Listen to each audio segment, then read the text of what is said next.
There she is. What were you saying?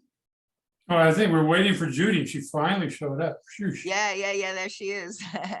And I was trying to figure out, I got to get my screen share situated here. So sorry to hold up the whole. Oh, we were Yeah. waiting and waiting. I'm happy to finally arrive. So I got the welcome everybody. I think we may have some other people still joining us, but this is enough to get started. And so we are working with Pathwork Lecture number 60, The Abyss of Illusion, Freedom and Self-Responsibility. And so I know I just sent this out pretty late, so I don't know if anyone had a chance at all to look into it. We have somebody, Paul Calvert, entering. Does anybody recognize that name? I don't even. Welcome. Hi, Paul. Still connecting on audio, so I'll give you a minute here. Can you hear us? Yes. Welcome. So just curious how you found us. I think you're new to our series here. From Jacob. Oh, okay, that's right. Now I remember. Wonderful. Yes. Welcome, Paul. Yeah. Yeah. If I owe you money or how? No, it's all free. Yeah, this is just free. I mean, if people want to send donations, that's fine. You know, if you like, stay on it. But yeah, this is just, you know, You can have my address, Paul. Explore this material. Well, I'm sorry. What did you say, Dick? Oh, I was just willing to give you my address if you pocket full of money.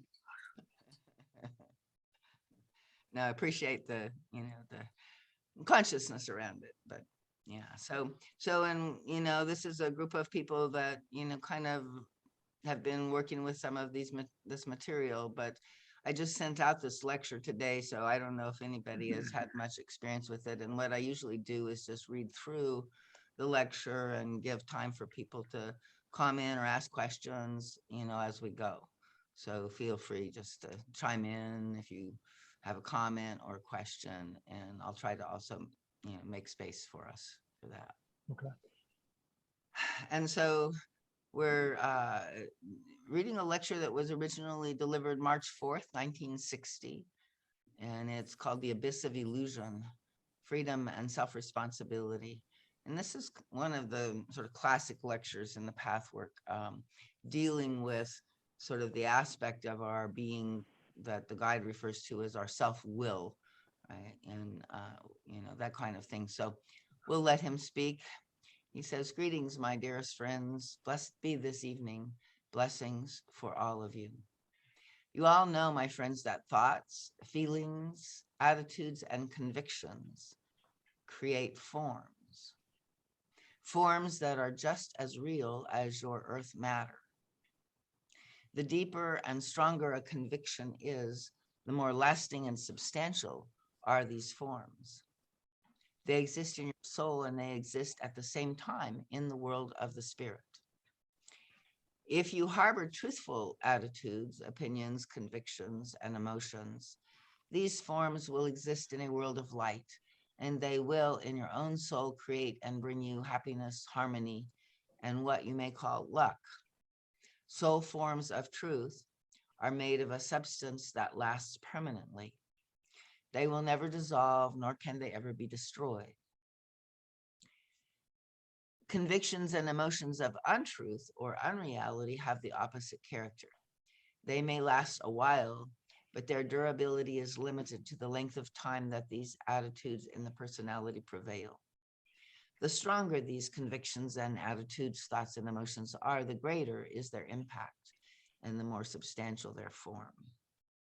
So let me pause here for a second just to, like the guide often uses this analogy, and I think it's more than an analogy, it's like he's really saying that, in what we think of as insubstantial, immaterial things like our thoughts, our feelings, like that, that they really are, don't affect all that much, in the world in some ways, except as we see it in our, interpersonal things. But, he's really saying that they really are with us and inside of us, and they create the world, it's like a lens that we're looking through all of the time. And so depending on, if that lens is positive and in truth, right, it will be harmonious.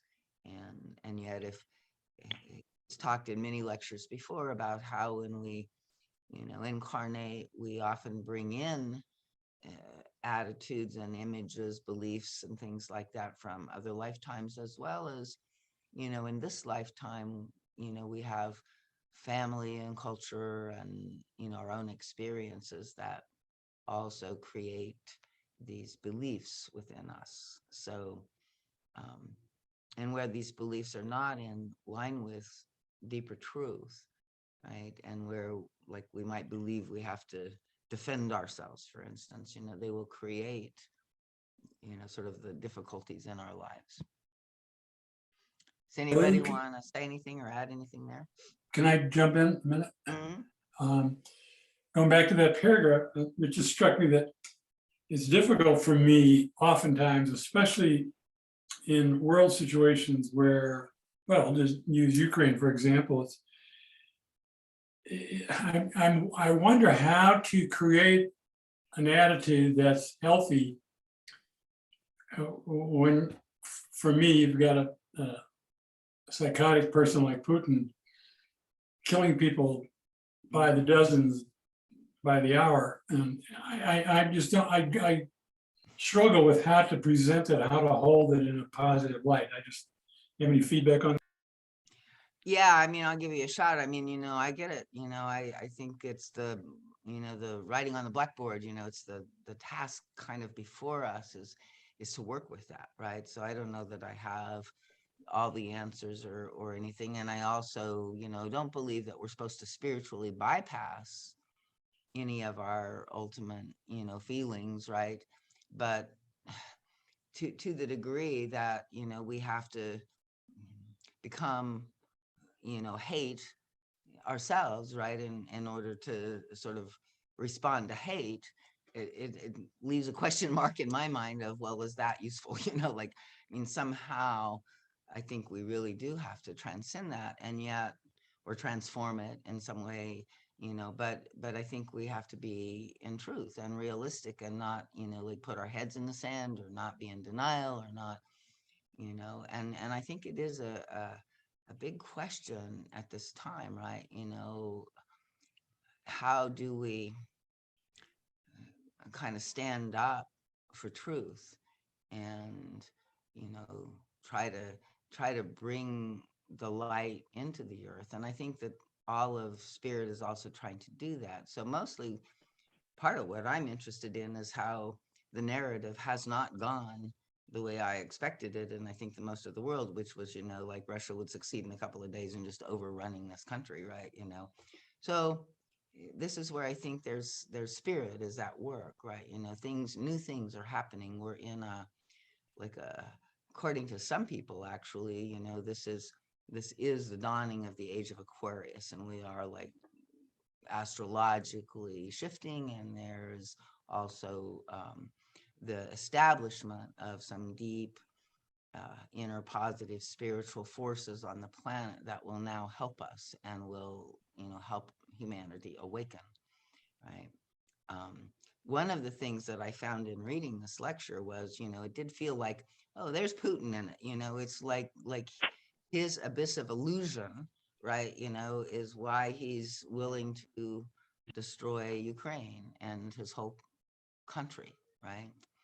So in some ways, we can understand and see and relate, like he's part of our shadow, right? He's part of our own potential humanity and our defense structures. So hopefully, an extreme example of it, but but a way to witness and understand, you know, what's going on, a kind of, you know, way that, like, again, you know, his beliefs are so different than ours, you know, we're attacking him, you know, and he, you know, feels threatened by all of us, and he feels defeated by the loss of, you know, this great vast Russia or Soviet Union empire, and the way he grew up, you know, you can see all of his formative stuff, you know, coming out in this.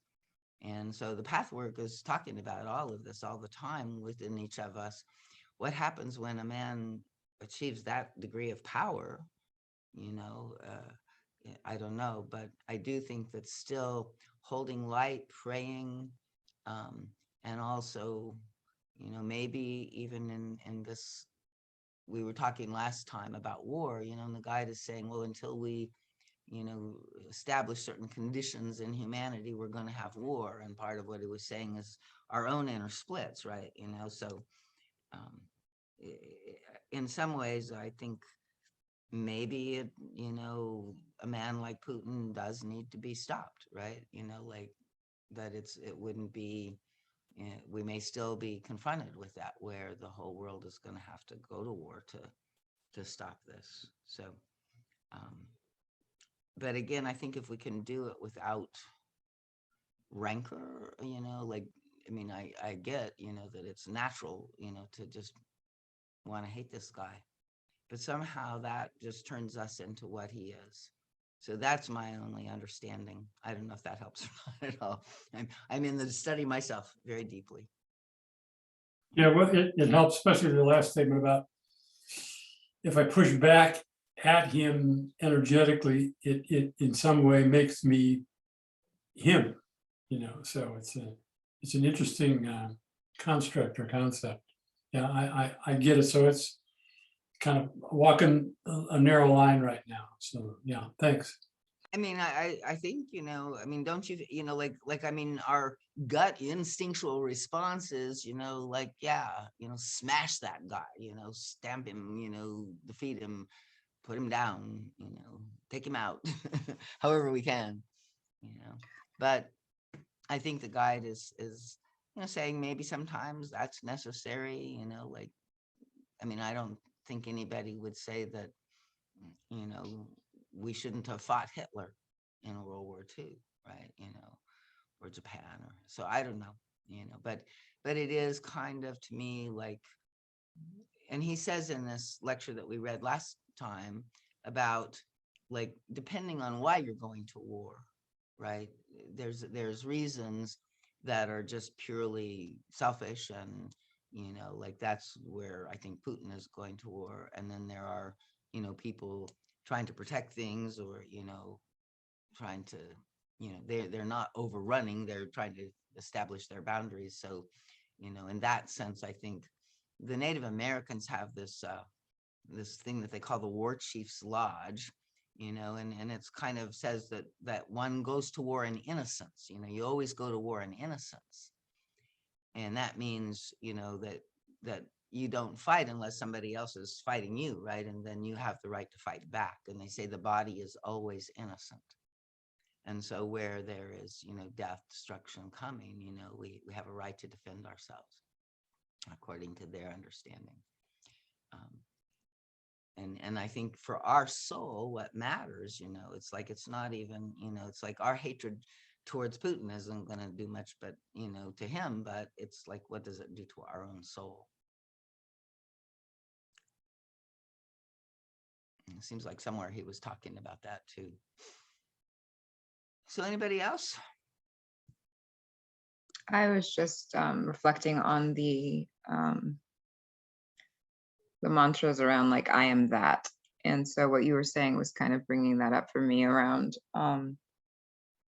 that instinct that we have when we think about what's going on, especially with Putin. That initial instinct is kind of a reminder that that's within ourselves too, the thing that he's doing. And I guess that is a way to, I guess, find a little compassion, because it's within all of us. And since we're all just different fractals of the same being, same oneness, knowing that whatever he's expressing is within ourselves, and finding self-compassion and then therefore extending that out, which is very difficult in a situation like this. But that is helpful. Mhm. Yeah. And if we had Putin's power, and we'd been through what Putin had gone through, who knows, I mean, maybe we would be different, but maybe we wouldn't, right? So, and especially with that kind of, absolute power in some ways, that's sad that even the people allowed him to do that in some ways, right?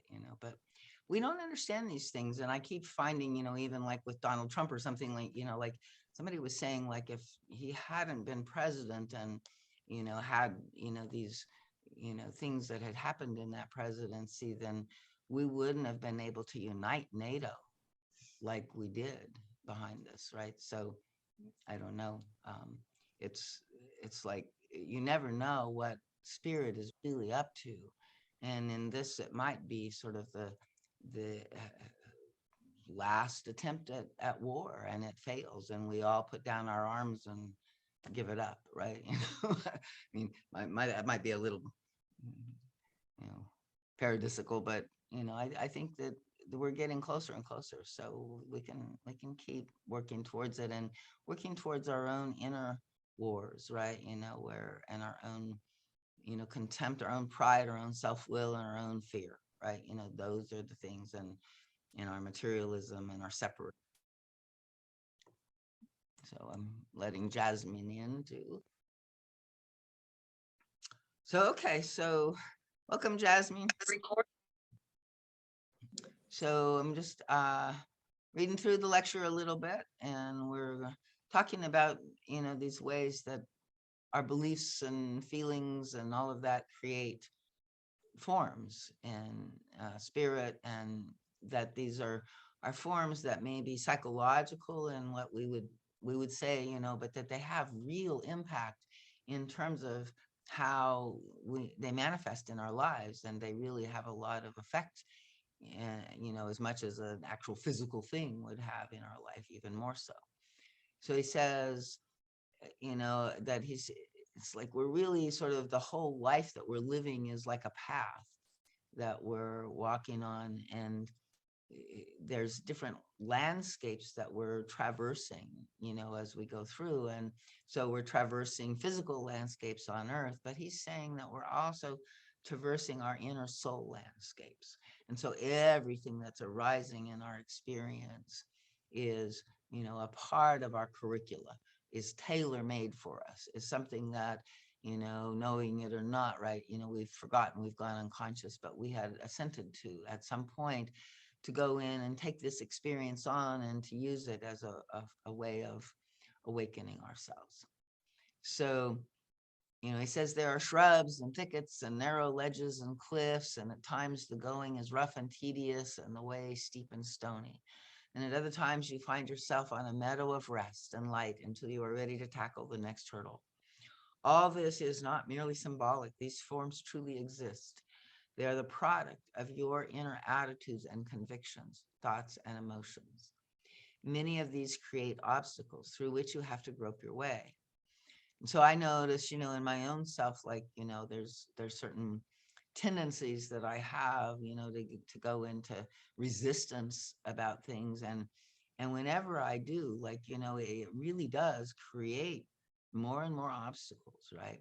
So, to the extent that I believe that something shouldn't be the way it is and I'm fighting it or resisting it, then I'm actually, creating a lot of obstacles that are, impacting. And, sometimes I even realize after the fact how much it kind of depletes me, right, energetically. And, I think there's an old verse in the Bible that says the wages of sin are death, right? And you can feel when you're, in this kind of reactive place, the energy that's bleeding out of you is almost like, you're wounding and losing life force, right? Using up life force that is, affected by our reactions and our attempts to control and all of that. So he says, Our unconscious attitudes, convictions, and erroneous conclusions are the more unconscious such attitudes, convictions, and erroneous conclusions are, the more powerful they are. This is logical, for anything that is out in the light of conscious awareness is wrong, is open for correction. It is laid open for consideration and thereby made flexible and amenable to change. In your daily life, you may experience happenings that may change a conscious conviction. However, if you are unaware of a conclusion or attitude, it is not exposed and cannot be reconsidered and changed. It is rigid. And the more rigid a form, the stronger it is in its substance.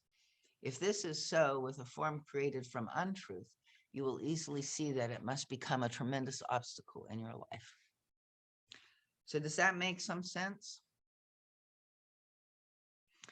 You know, that there's kind of rigid belief structures that we have, and most of them are quite unconscious. We don't even know about them. And so part of the work of the pathwork is to bring out what's in the unconscious into consciousness. And so part of, you know, what we're doing is examining all of our feelings, all of our thoughts, all of our beliefs, that kind of thing. Both the ones that we know, obviously, and also experiencing things that, you know, kind of bring it out into the light of awareness where it can be questioned or looked at a little more clearly. If you could but understand that all thoughts and emotions are actual forms, objects, and things, you would better understand why it is so important for you to uncover your unconscious and look at what it contains. These forms vary in substance, strength, and shape according to what they represent, how strong the convictions are, and what is linked with them. This in turn depends on the character and temperament of the person. So now he's going to go, like, you know, this is kind of the general overview that he's just given us. And now he's going to like take on one common soul form, which exists to some degree in every human being.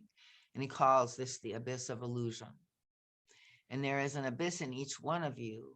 This abyss is utterly unreal. That's why he calls it an abyss of illusion. And yet it seems very real as long as you have not taken the necessary steps to discover its illusory character.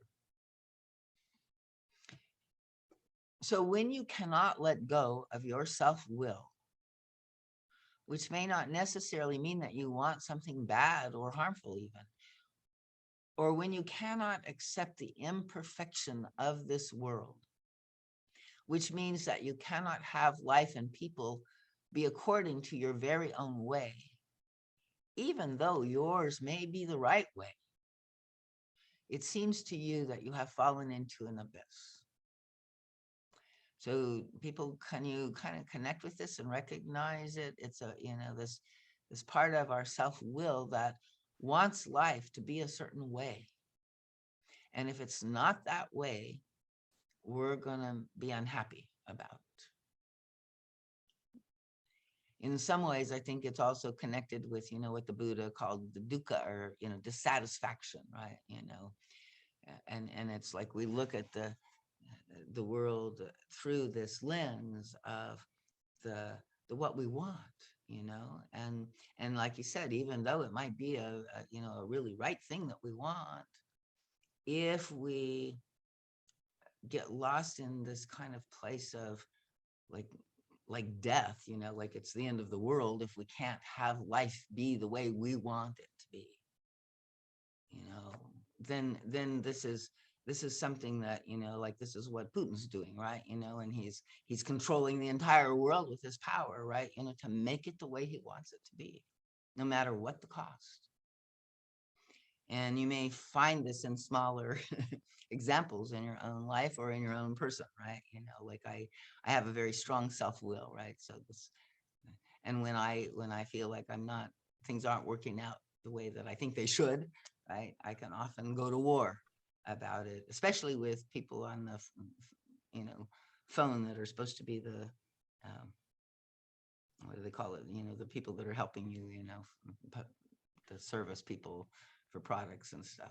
So, you know, oftentimes, you know, that they can't help you really, or they're not going to give you the answers that you need or whatever, you know, and that's not what you want, you know, it takes forever to go through everything. and then, like, so somehow, like this feeling of like applying all of your will and your force to make it turn out different than the way it is. So does anybody recognize this in their own lives? Most definitely.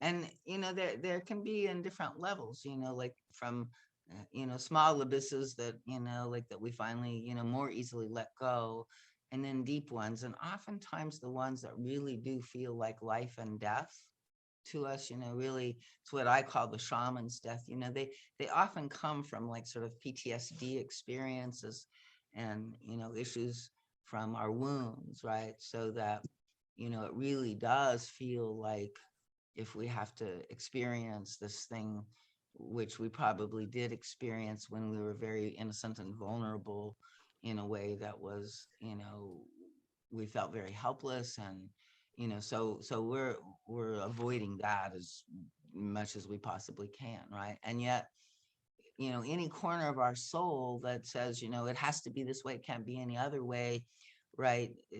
What if God's will, is something else, right? Like, this is where that rigidity, like, we have to explore and experience what letting go does and is, because we're afraid that it's going to be the death of us, or, we can never have what we really want, but actually in the letting go, oftentimes it can come back to us in ways even bigger or even better than what we had been trying to do. So there's this whole process of learning to let go, to fail, to surrender, right?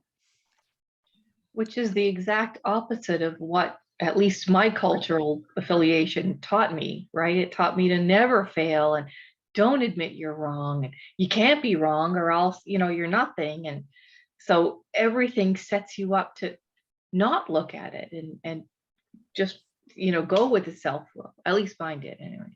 Yeah, no, exactly.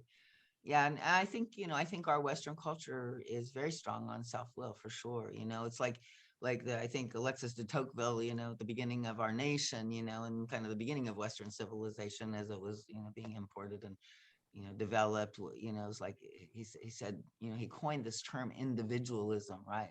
To speak to the American character that was something that he noticed that was different than in other countries. And now we've infected the whole world with it. And it's not really an infection, it's a good thing, right? We needed to individuate, but now we have to, like, that's kind of turned into this distorted aspect of, everybody, self-will, and, having,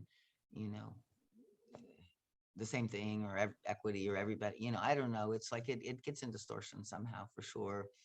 And when we learn a little bit more about, like, the gifts of letting go of something and letting it come back to us in an even better, more powerful way, I think, it's like it teaches us a whole other thing about how the universe is, working with us, and like, wants what we want. But we've also grown up in this belief that everything in the world is against us having it, right? And so we have to use our force to get it. And that's where we go to war. And the guide is saying, no, it doesn't even have to work this way.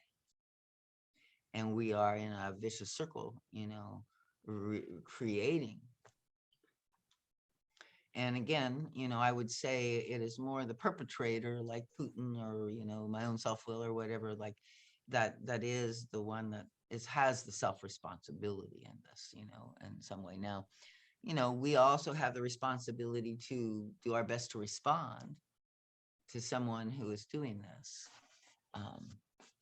and try not to react to it, but like kind of do our best to get guidance, to find, some place. And again, I think, we're struggling in our political world scene, in that same way, but it seems like we've done a little bit of a better job of all of this as we're going forward. We'll see. We're still in the midst of things. But the prayer is always, like, yeah, let's and there is this promise of this new energy on earth, right? So I'm like really rooting for something new to happen this time, and for some, like for us not to go into nuclear holocaust or chemical warfare or something horrific like that. And if we do, then also to let that suffering be used in service of the light, and to be used in service of waking up all of humanity somehow. That's the only way that it's, not just a total waste, right? So sending prayers, of course, and not just to Ukraine, that's the other funny thing is, so, now it's a European country. And so this has been going on in Africa and Asia, and I don't know, like lots of places for, Syria, my goodness, poor Syria, for a long time, just decimating people and, the countrysides and stuff. So, but if we can understand in our own self, I think, like our own, tendency to go take the nuclear option when we're not getting our way, right? It can maybe help us, understand some of this.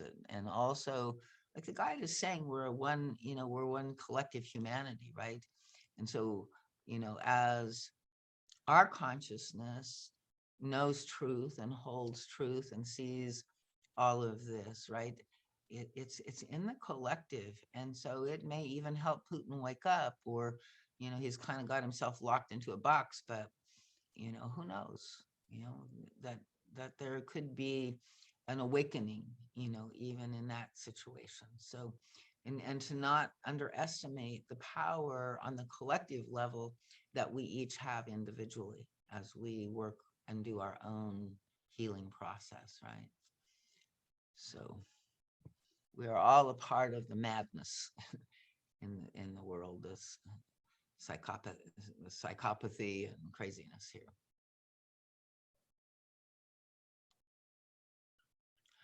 So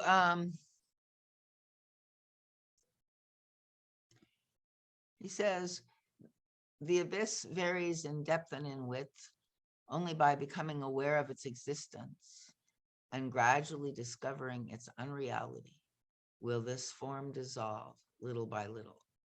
And this can happen only if at one time or another you give yourself up to it. In other words, what seems so hard to yield to, what seems like a personal threat, is really no threat at all. Just make sure. Did I skip something? It seems like we jumped over something. No, I guess I read that. Okay. So, yeah, so this is the key, right? It's like it is a shaman's death. There's really what we fear is not real. And the only way we can go get outside of fear, right, is to go into, through, and out the other side of it. We have to desensitize. We have to, walk into it. So praying for the courage and praying for the faith to know that, it's maybe not going to be what we're expecting, and allowing ourselves to, try something else. So he says, if someone does not accept you or acts contrary to your expectation, this in itself is not a threat. And neither is it a disaster if you have to accept your own inadequacy. This is probably one of the difficulties, like how can Putin possibly accept his failure, right? Here, so that's where it gets dangerous, and could get escalated, right? And then if it does, then maybe he still pulls, manages to pretend to himself that he wins, right? Can't win in this one, but he'll believe it somehow. Or, he'll get backed into a corner, which is where it's tricky with everybody's trying to find a way to not escalate things. And I don't know if we can, I think we have to just stand in the truth. And so he says, we cannot find out that accepting our own inadequacy, accepting the fact that, you know, our expectation won't be met. We can't find out that we don't die under those circumstances, that it's really okay, you know, unless we go through the experience. Only after accepting your own or the other's inadequacy in the areas where you heretofore could hardly do so. And you might work with this, you know, others' inadequacies, you know, where can you not stand other people's inadequacies? Only after giving up your own will, where you hung onto it as though your life were at stake, will you be able to truly convince yourself that nothing adverse happens to you. As long as this abyss exists in your soul, it seems to you that you are gravely endangered if you yield or let go. You seem to fall down into the abyss, and the abyss can only disappear if you let yourself drop into it. Then and only then will you learn that you do not crash and perish, but that you float beautifully. You will then see that what made you tense with fear and anxiety was as illusory as this abyss. So I repeat, the abyss cannot disappear by itself. It can only vanish from your soul and your life once you have made the plunge into it. The first time it may call for great effort on your part, but each time you try it anew, it will be easier. So any comments there? Questions?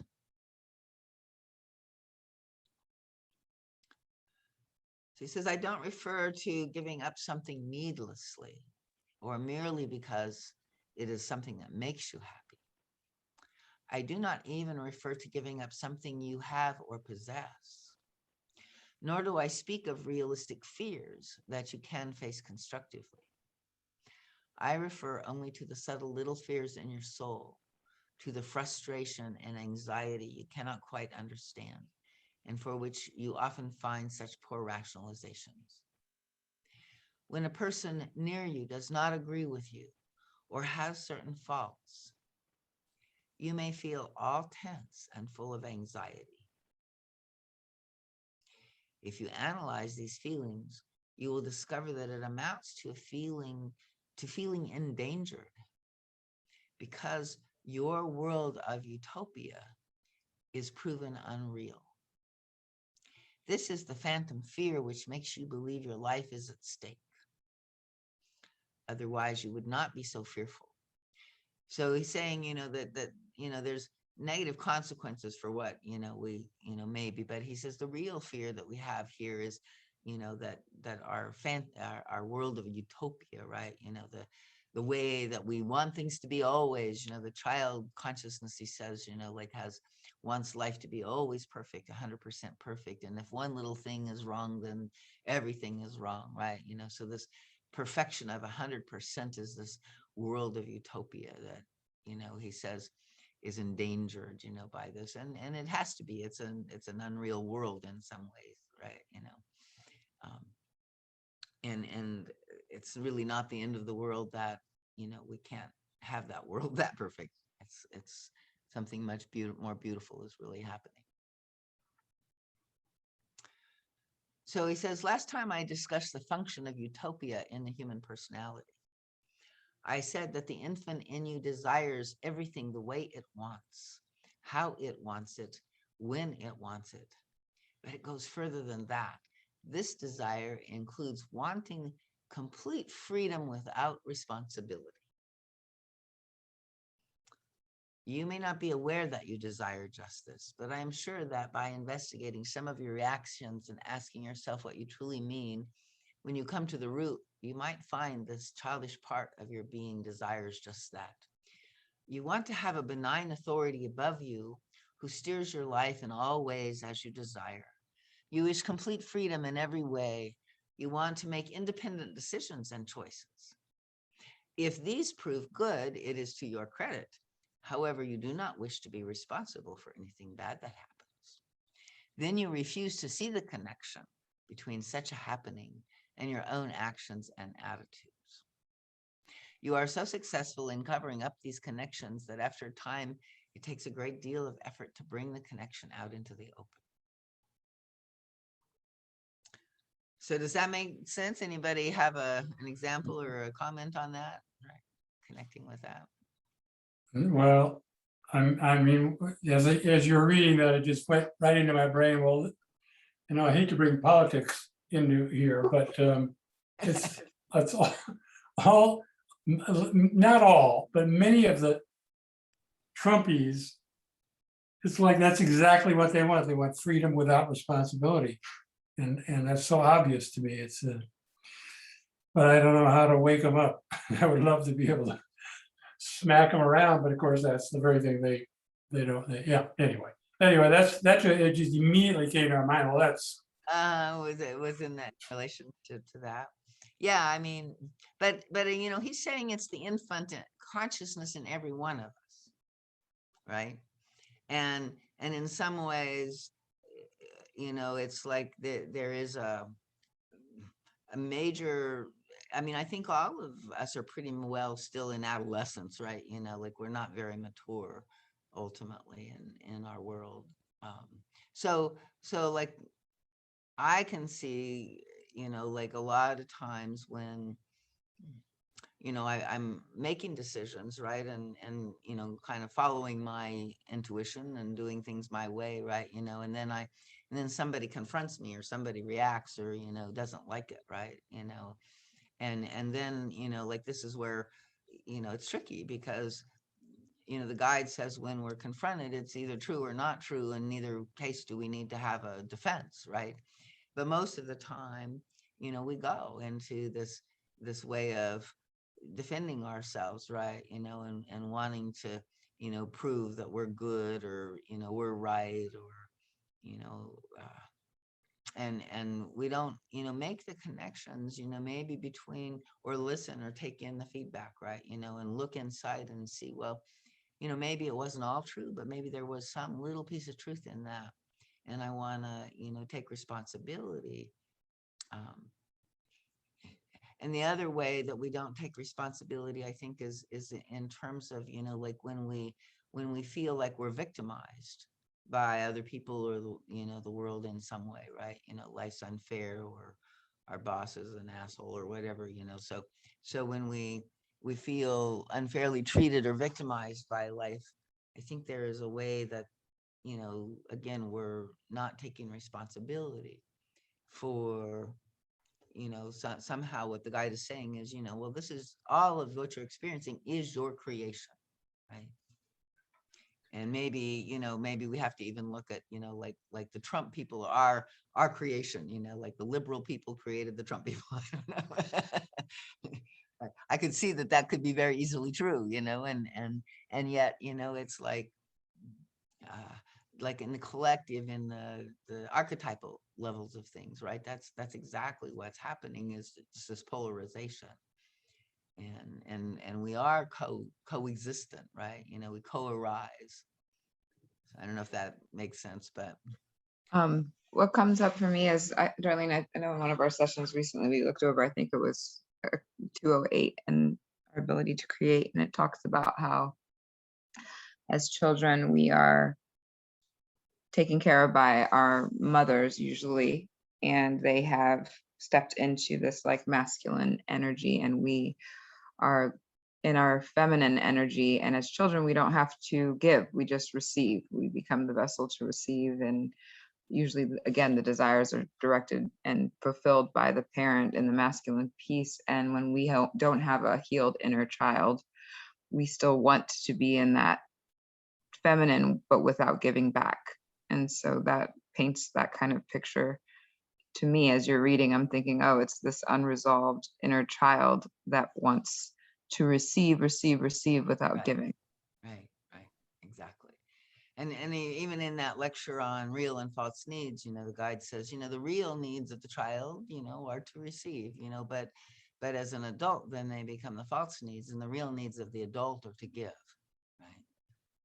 And to activate their own resource within and share it with the world.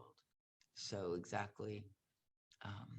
And so we're trying, to go through like our adolescent rite of passage collectively right now. I think this is what this is like a little intense, but it's like lots of strong, forces. And it does feel, interestingly to me, almost like my life is flashing before my eyes, because it's like all of these things, I think to some degree, probably you too, Dick, Frank, we thought we'd gone past them all, right? And we'd gone through the 60s, and we'd gone through, the racism and the sexism and the Cold War and the nuclear thing and the, oil thing and like, and some of, and the abortion thing. And now we thought it was kind of settled law or something. We'd gone to the other side of it, but now it's all back, right? And it's kind of like deja vu. And then one of the things that I find interesting is that one of the therapists that taught Pathwork in one of the workshops that I did many years ago was like into developmental child psychology. And he was saying that, it's very normal for children as they go through these stages of development that, they've literally, mapped them in the brain as well as, in the psyche, and how children develop in consciousness and grow. And it really doesn't stop as, children, when they get to 18 or something like that, but in this situation, he was saying that, you watch a child go through this process and they kind of like make this big leap and go to this new level of functioning. And you think, wow, look at that, and then like the next day, they're acting like they're like, 3 years younger than they ever were, like they kind of regress back, they fall apart, they act out in all kinds of crazy ways. And what he said was, most of the time parents, punish the child or make the child wrong for this. And he says that it's really sad because he says that this is really the system, in its depth of unconsciousness, really going back and trying to bring forward to this new level, all of the past, right, that hadn't quite gotten there or had been unresolved yet. And so I think that's a part of what's happening is we thought it was resolved, but there's still a huge amount unresolved. And we're ready to make the leap to the next level. But until we actually do our regression and go back and reprise all of this one more time, we're not quite ready to hold firm in the new level of consciousness that's coming. So that's, one interesting way to see, to look at this as maybe something more than just that we're actually, going further into the fall instead of evolving. Can I jump in a little more in here, Darlene? No. Mhm. Also, what comes up for me is, and I've gone through some things in my life which, in fact, were rites of passage, and both in the Mankind Project and in some EST and some other things, where you go through a ritual in a sense. And I've read several articles about that really doesn't exist much in most of the world. It still does in some African and South American cultures, but and there's pieces of it in the US. But if people don't, for whatever form it takes, go through a rite of passage, they can't get out of adolescence. So they take it right into adulthood, and they're kind of stuck in it. And then the other point, there's another lecture that has that I found really good too, is there's a price to pay. There's a price to pay for everything. And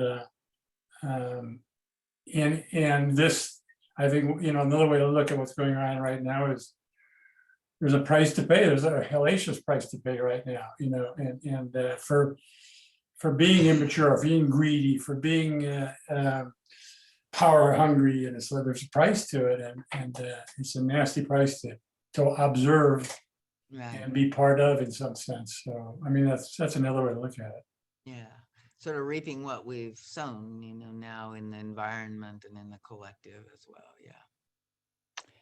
And, But hopefully we step up and try to take some responsibility, enough of us or enough, of the process. Somebody was speaking. I'm sorry, Frank, was that you? yeah, don't you think that as long as there are darker, less developed souls coming into the stream, that there's always going to be a situation where some one person tries to grab so much power and do so much destruction? And at what point does it become the responsibility of the community to stop? See, I look at this situation, I see this as home invasion and murder. And what do we do with people who invade homes and murder people? We capture them and we lock them up. Mhm, mhm. And this is, to me, this looks like home invasion and murder on a much larger scale, and we're calling it war. We're not calling it what it is. No, I We're understand, you know, we're I think, calling it war, and we're saying, well, this is what happens in the world. Every once in a while, we have these things called wars, and people and crazy people get to invade other people's homes and kill them. you know, I mean, I get it, you know, I agree, you know, I think, you know, probably most of the world would agree. I think what holds people back is like, you know, we're not sure how to stop this guy without, you know, maybe accelerating things. And personally, I'm with you, you know, I think he's going to accelerate no matter what we do. So we might as well get it over with, right? You know, so I'm, you know, I think we don't want to be timid in this situation, but I understand the nuances, right? You know, and My so, hope is for someone in his camp to stop him. That's what my hope is before it escalates to what you're talking about. I don't think that we have to escalate this into some nuclear conflict and kill half the people in the world in the process, destroy the global markets, and everybody gets to like live in some crazy right, World War III. alternate reality for no. I think my hope is that somebody in his camp will stop him. And maybe, you know, maybe that will happen. You know, maybe that will happen, but we don't know. And You that's know, what I so feel about responsibility. We talk about responsibility, we talk about cause and effect, and we talk about free will. All right, so I know it'd be a violation of free will if people like Putin couldn't exist in the world. Oh, that would be a violation of free will, right? But it's why don't we take the responsibility to stop him? Why do the people in his camp let him continue? If this was going on in your most of small them, community, you would not let that continue. well, you know, depending. I mean, a lot of them are brainwashed. A lot of them are playing, you know, in the game and made a lot of money and, you know, living a great life because of it, you know, but they're, you know, they're suffering now. And that was the whole point. You know, maybe we can squeeze them enough to, yeah, you know, get them to turn against him. So that's a part of the strategy that's happening, I think. But yeah, I think, you know, and many people, you know, I was reading things, you know, most of the Russians are for the war, but they also don't know, you know, they're being fed misinformation, right? You know, so it's one of Right. those situations where And how can that happen and continue to happen in this day and age? it's How? happening even worse this day and age. Unbelievable. It's just hard to believe. It feels, you know what it feels like as we're reading this? It doesn't feel like I'm falling into the abyss. It feels like the world is falling into the abyss. And I'm like, you know, standing back and watching it. That's what it feels Can I like to add? me. um, And uh, that may be what's happening, you know, it may be the world's abyss, right? You know, abyss of illusion. So we'll see, you know. I wanted to add something if I could. Sure. It's further on in the lecture, and this is something I struggled with too a lot about, you know, when I see, you know, wrongdoing in the world. And the whole Ukraine thing, I've been trying to choose a side, you know, and I've been choosing the Ukrainian side. And as I go down my thought process with it, I can only go so far with it because I start seeing all the destructiveness that we've put on the world too, the Americans. I mean, we're the only country that's dropped an A bomb. I mean, we killed how many civilians in you know in Japan? We invaded Iraq against the world when they voted against it.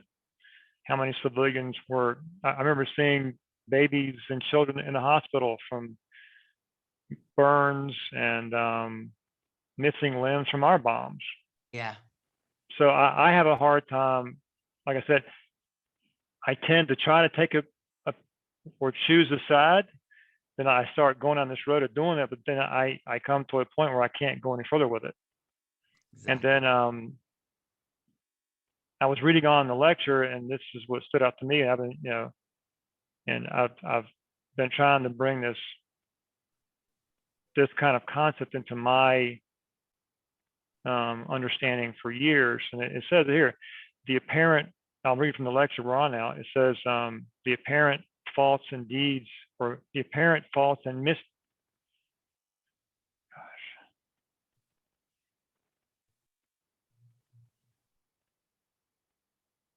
sorry, I apologize. It's okay. The apparent faults and misdeeds of others will affect your own wrong attitudes and inner errors. You cannot be affected by any wrongdoing or action of other people if you do not have within yourself something that responds to it as one note resonates to another. So I guess the way I'm trying to look at this, and like I said, I go down the road of hating. I've been enjoying watching videos of Russian tanks getting blown up and wanting to see some Russian soldier being burned alive, literally. I've been enjoying that. But then I read this and I feel like, I think what the guide says at one point, we're all contributing to this kind of reservoir with our own inner conflicts and distortions. And but it's hard. I understand everyone's point. It's hard to, it's so easy to take a side, I think, but to really sit back and say, there's a Putin in me, and I remember when we invaded Iraq, I was sitting there watching and going, go, go, go. And then years later, I switched over to enjoying Iraqis killing U.S. troops because I thought we were the bully. Yeah. So just my thoughts on it. So Beautiful. Thank you. Yeah. No, that's Tough. excellent. Tough stuff. Right. Yeah, it is. And it's complex, and it's like, it's challenging us to make a leap, beyond, because, it is kind of like our fundamental sort of human animal nature, of right, wrong, good, bad, and our side versus the other side. And yeah, exactly, like to, we have co-created is what the guide is saying, all of these things. And he's also saying that, there is a way in which, depending on your consciousness, even and you're in the midst of it, you may not be as negatively impacted as somebody else, because of their level of what they came in to experience, and also, kind of confront and face in their lives. So, it's basically saying we see only through a keyhole, what's going on. And when we can see the larger picture, we'll have a lot more clarity and, see all of this nuance. But certainly the one that you're naming, which is, the sort of how the United States has been often a perpetrator in so many things, right? There is no innocence, and there is no judge among us, I don't think, as nations or human beings. And yet, as Frank says, somehow, you don't want to just stand by and let this guy go do what he wants, right? So it's an interesting, like, how do we find our way? Like, there's a thicket, a confusion, a lost place that humanity is in, trying to, really understand and find our way through it, and hopefully into a new possibility. Because I think our technologies have gotten so strong, and so, like, we have to find peace among us, or we will destroy this planet, right? So, we're being really squoze into, making this inner transition as well. So let's see, he says, we're talking about wishing for this pampering, indulgent God, that spoils the child, and he can't be found, and then he becomes a monster. And I don't know if anybody else, but it kind of like, when things are going good in my life, I feel like, oh, God's on my side, this is all unconscious, like semi-conscious, kind of, and then when it's kind of like Job, when you have a difficulty or a challenge, or some things are struggling, then it feels almost like, God has turned his back on you. And so you say, fuck you, God, and so there's this sort of way that we are, kind of always reading our experience, in relationship, I think, to like other humans, of course, but also to this divine. And even when we don't believe in God, on an unconscious level, I bet you can find a current in you that will, sort of feel like that somehow.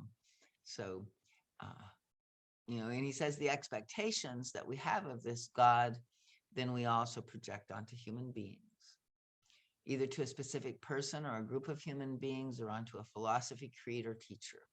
It doesn't matter who or what. At any rate, your understanding the unconscious God image will not be complete unless you include this very basic element in it. It is of great importance that you find in yourself the part where you desire freedom without self-responsibility. And with the method of our work, it should not be too difficult to find the many areas where you desire just that. This desire can be extreme, although it is often hidden and can only be approached in an indirect way. I cannot show you now how this should be done because the approach varies with each individual. But he's saying something about like working, with people that came, so he's saying, come in for a session or something like that, to see, how it is. But he says, we all have just this hope and desire, at least in some way, freedom without self-responsibility to the full extent. You may wish to assume self-responsibility in some areas of your life, often in superficial and outer actions. But in the last and deepest and most important attitude toward life as a whole, you still refuse self-responsibility, yet you desire utter freedom. If you think this through thoroughly, you will surely see that it is an impossibility. It is utopia. You cannot be free and at the same time have no responsibility. To the extent you shift responsibility from yourself onto others, you curtail your own freedom. You put yourself in slavery. It is as simple as that. So I'm sort of thinking, a little bit here, if I can, I don't know if I can wrap my mind, but, in some ways, like Putin is also wanting freedom without self-responsibility, right? He has all this control, right? But, he puts the responsibility on all the underlings who are doing it badly, and then he can do off with their heads or whatever, kind of thing.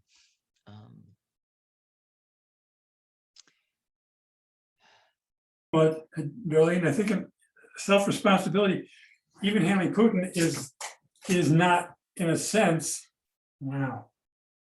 He's kind of not blaming Putin and not blaming our politicians, not blaming anybody, and hold it. I'm not sure I can say what I'm trying to feel. Hold it in a way that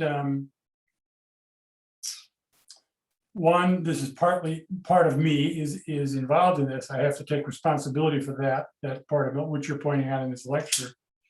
But also, as soon as I start blaming and pointing the finger too much, it's not that they're not doing things I don't like. It's I have to really put the focus inside of me, and that's hard to do, and it's necessary to do. Otherwise, as you pointed out earlier, I'm actually exacerbating the problem. That's where I can make a contribution to what's going on the planet, is taking my responsibility and then making my choices as I am guided there. Otherwise, it's so easily egotistical. You want to blame somebody else for the issues. It's a really interesting. It's a fine line to walk. I don't quite know how to explain it totally, but No, you're hitting it. And I mean, it is. It's like, the guide says in other lectures, right? That doesn't mean that other people aren't wrong, right? But if we don't see where we're contributing or where we're creating, or we can't free ourselves, right? So if we really want freedom, we have to take the responsibility, right? And I think that's a part of what he's saying here. It's like, like if we refuse the responsibility, we're basically putting ourselves in slavery. yeah, well, just responsibility for the things that go on in our life. That's all we have to do. We don't. Right. You don't have to jump farther out, right? Yeah, and everything, and even, like even in the, Pathwork community where things sometimes, get, kitty wonkers or whatever, that it's like so important. I mean, it's just the basic foundation of the pathwork to first look, I mean, pointing fingers are like one finger is out and three fingers are coming back, right? So we have to look at our side of it, and it's just beautiful. It's not like blame, that's the problem too. It's like when we think about it in the terms of blame, like no ego can stand to be blamed. So we're going to go into, defense, but it doesn't, it's like self-responsibility is totally different than blame, right? You get that? It's not about self-control. It's not about you should have, controlled it. It's not about that you're to blame for it. It's about accepting the fact that you have co-created this somehow. It's in your inner landscape. And so if you want to be free in your inner landscape, you need to go in and see how that part, is operating inside of you, and take responsibility for it so that it no longer creates difficulty. Plus that energy you just described contributes to the rest of the planet. That's what I'm really, the point I'm Yes. trying to make, yeah. Yes, no, exactly right. And so that when we do our work, exactly, that's the best thing we can do. And I think, even beyond, cleaning up our stuff, right? It holds a field, it holds an intelligence, it holds a wisdom, right? That is calling humanity now, right? And the stronger that force field of wisdom is, the more people are going to get, like magnetized to it, right? So he's saying here, it's kind of like this whole slavery thing is kind of like, the pet that has no freedom, because it has no responsibility for obtaining its food and shelter, whereas a wild animal is free, but has to be responsible for its livelihood. And so he says this also has to apply to humanity. And it's interesting because it's kind of part of the debate sometimes, in the, it's a tough one, like in the poverty, like where we have, people that, have had not maybe equal opportunity or whatever, but the right wing doesn't want to, like take care of them, right? They want them to, pull themselves up by their bootstraps, right? Even though the playing field is not at all level. So, there's kind of two different things going on here, but, it's part of the distortion that the right can use to feed the fear, and again, this is often what happens, right? It's subtle lies. The guide talks in one of the lectures about the 3 personifications of evil, and one of them is this kind of lies and half-truths, right? So there's a half-truth here, right? And then it gets twisted and utilized, in ways that are harmful to people and keep negativity in power. And then he says, if we do not desire responsibility according to the degree of our capacity, then we forfeit freedom. And in a superficial way, this applies practically everything from your choice of profession to your choice of government. But the area where humanity has overlooked the basic truth that freedom cannot exist without self-responsibility is not outside, but within the human soul and in the human attitude toward life as such. The infant in you does not see and does not want to see that connection. It wants one without the other. And it wants... Can I stop you for a second? Yeah. That last sentence that says, but the area where humanity, it uses a profession and then choice of government, but then it says, but the area where humanity has overlooked the basic truth that freedom and so on is not outside, but within the human soul. That's kind of an interesting sentence. I'm not sure I understand it, but Okay. Yeah, I think he's I mean, saying... something Yeah, go standing ahead. out to me, but I'm not sure how to put my finger on it. Uh-huh. No, good. I mean, it is. It's a very powerful, and it's exactly right. It's what he keeps pointing to all the way through, right? That where the like the wars in the world are projections of our internal wars. So there's a way when we work with our inner splits and our inner, like the part of me that wants to control the other part of me, right? You know, or the part of me that beats on me, or the part of me that will go to war or hurt another human being, you know, in a, you know, argument or something like that, you know, and that holds contempt or holds, you know, so all of these things, you know, like we wouldn't be able to hold contempt for each other so much, I think, if we didn't basically, if we understood who we really were and we held love for ourselves. And so the split inside of us that causes sort of this self-will to try to control our own self, right, and then control everybody else and then control the world, you know, is really the foundation. And then, you know, we deny our shadow and project it out in the world and then fight it outside of ourselves. Yeah, because I have a real difficult time making decisions outside of myself, what I consider outer decisions, like for work and career and things like that. And it just, again, it says in a superficial way, this applies to practically everything from your choice of profession to your choice of government. Yeah, I'm still this. Well, but I don't know. I think sometimes I try and separate my inner work from my outer world. And I know that's an error there. You know, I know I'll keep thinking on this paragraph here. Sorry to interrupt. Yeah, no, that's fine. I got lost a little bit because I was got messed up on my computer here. But so say more again, like what part of it is it that you're not, is still not quite Well, confusing to you? I guess I've read other lectures where it talks about the outer world being a reflection of the inner. But I think in my spiritual journey, I oftentimes try to neglect the outer world. That it's but it's part of it. It's Yeah, it is. the outer world points us to the inside and vice versa. And so when it says if you do not desire responsibility according to the degree of your capacity, you have to forfeit freedom.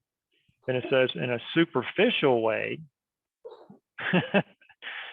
superficial, this applies to practically everything from your choice of profession to your choice of government. But the area, because right now I'm having a difficult time with work and that kind of thing. So, but the area where humanity has overlooked the basic truth that freedom can exist without self-responsibility is not outside, but within the human soul. And what does that mean? Does that mean it doesn't really elaborate on that and on what that means? So he's saying that we within the soul, we don't want to accept this basic truth, right? Like the child consciousness in us wants freedom without self-responsibility.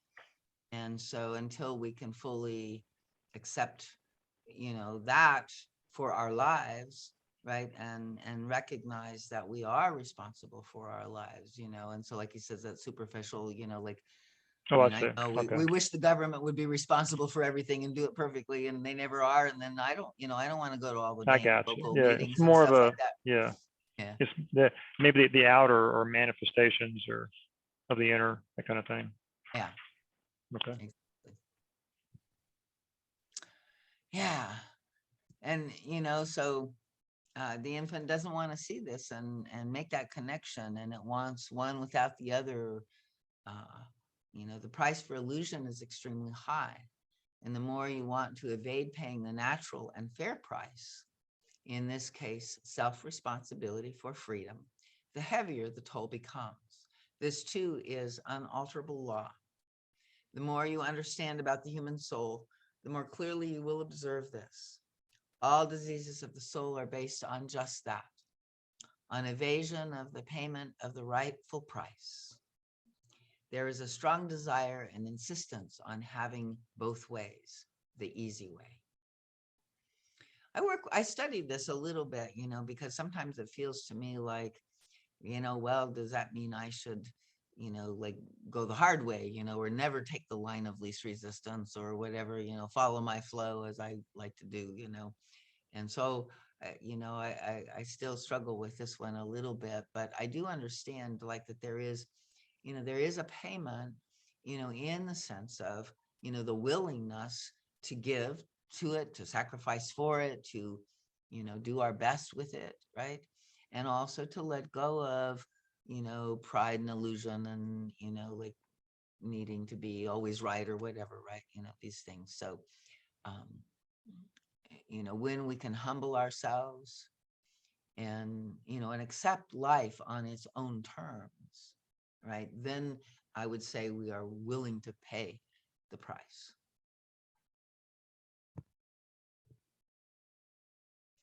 And he says, ultimately, the price you pay for the evasion is so heavy, so steep, my friends, you are not aware of it yet. But you will be if you follow this particular road. A part of the price is the constant effort you waste in trying to force life into the mold of your illusion in this respect. If you could but see all the inner emotional effort, you would shudder, because all this strength could be used quite differently. To let go of the illusion and to assume full self-responsibility seems so hard to you that fear of it becomes a good part of the abyss. You seem to think that you will fall right in if you really assume self-responsibility, and therefore you constantly strain away from it, stemming against it, and this consumes strength. Any questions or comments on that? Says you can now see that giving up the world of utopia appears to you as the abyss. So part of this, abyss is that, we have to accept life on its own terms. Giving up utopia seems to you the greatest danger, and you stem against it with all the might of your spiritual muscles. You lean away from the abyss, losing valuable strength for nothing. To give up your utopia seems dire misery. The world becomes bleak and hopeless. And people really do, go into complete negativity and despair, and just give up on life or something, because it's didn't work out the way their mind had hoped or imagined or whatever, The world becomes bleak and hopeless with no chance for happiness, because your concept of happiness in one part of your unconscious mind means utter perfection in all ways. But all this is not true. To give up utopia does not make for a bleak world. You need not despair over letting go of a desire and venturing into what often seems fearsome to you. The only way you can discover the illusion of this fear, this abyss, and its phantom quality is first to visualize, feel, and experience its existence in you, in the various manifestations and reactions of your daily life, and then to jump into it. Otherwise, it cannot dissolve. So I don't know, it seems like we have a lot of these, moments actually, and some are bigger than others, some big abysses and some small abysses. And I think oftentimes it's useful to kind of just notice the small abysses that come up, that we may sort of unconsciously just, well, I have to do it. And so we use our outer will and we go into, controlling ourselves, and we manage, we use it, we do it, but it's not really from our choice. It's really from our outer, controlling, perfectionism again, which, is part of this whole world of utopia. So, we can, like work with these things in ways and discover, what do I lose, or what am I afraid of losing, and just keep. So it's like, I love this lecture. This lecture was kind of formative for me the first time I read it. It really shifted something in me. And as we're reading it again, I think I understand something a little bit deeper. This idea that like self-responsibility is about, it could be about everything. It's how I view the world.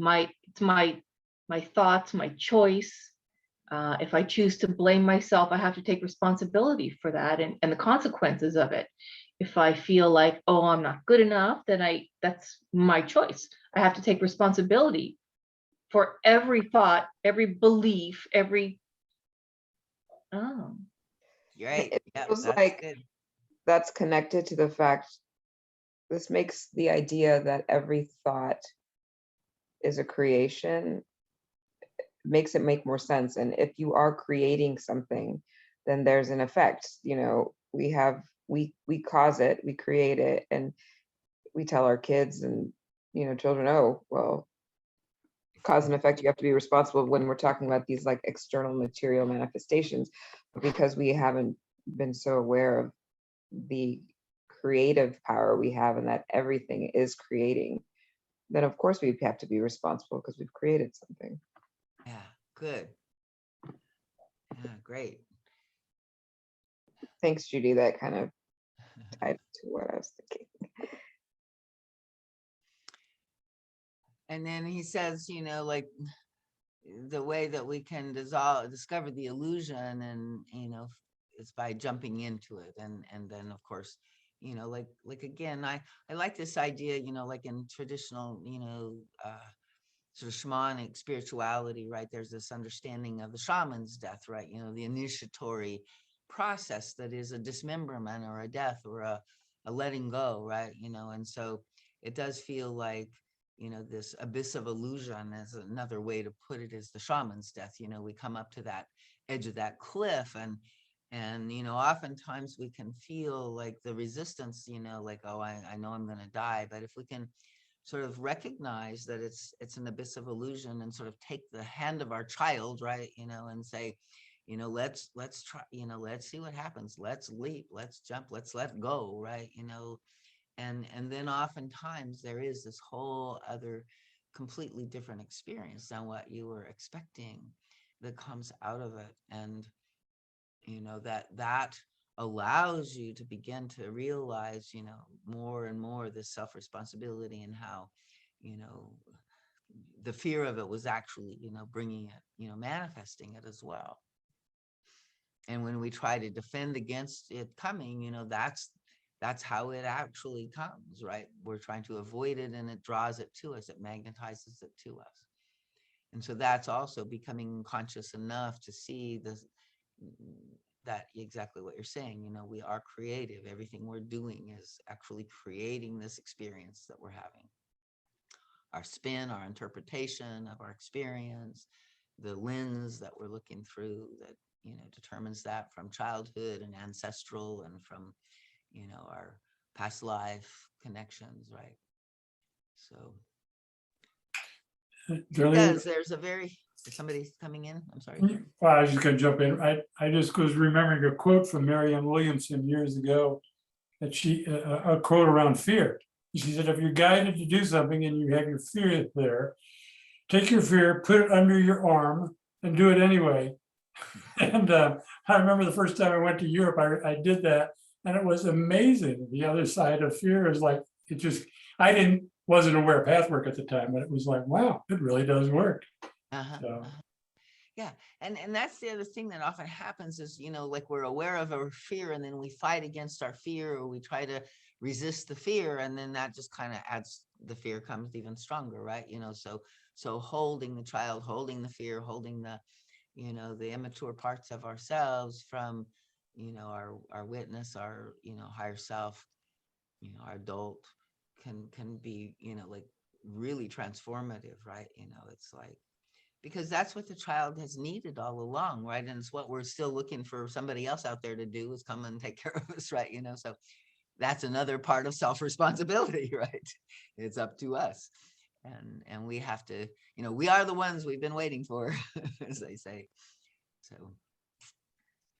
and to feel the difference, like we really literally abandon our own selves, right? Our own inner children, because we can feel when we actually reconnect with them, like they feel like so so relaxed or joyful, or happy, that now they're not rejected and alone, right? And it's these inner attitudes that we don't even know we have. So it's a very interesting healing process of this reholding our own being. It's sort of unfortunate that the awareness only comes after we have exercised our free will and brought about certain causes and effects that we really didn't want to happen in the first place. And after all of that has gone down, then we're like, oh, I did that. And then we say, and boy, if I hadn't have done that, I would never have learned, so it's like, it's all good, right? And that's where we go from the duality into the 50-50, right? And then from the 50-50 into the true unitive principle, right? That it's all good. If you hadn't done that, you wouldn't have learned, right? So it's all a setup. We're setting up our own selves to take these lessons and integrate them.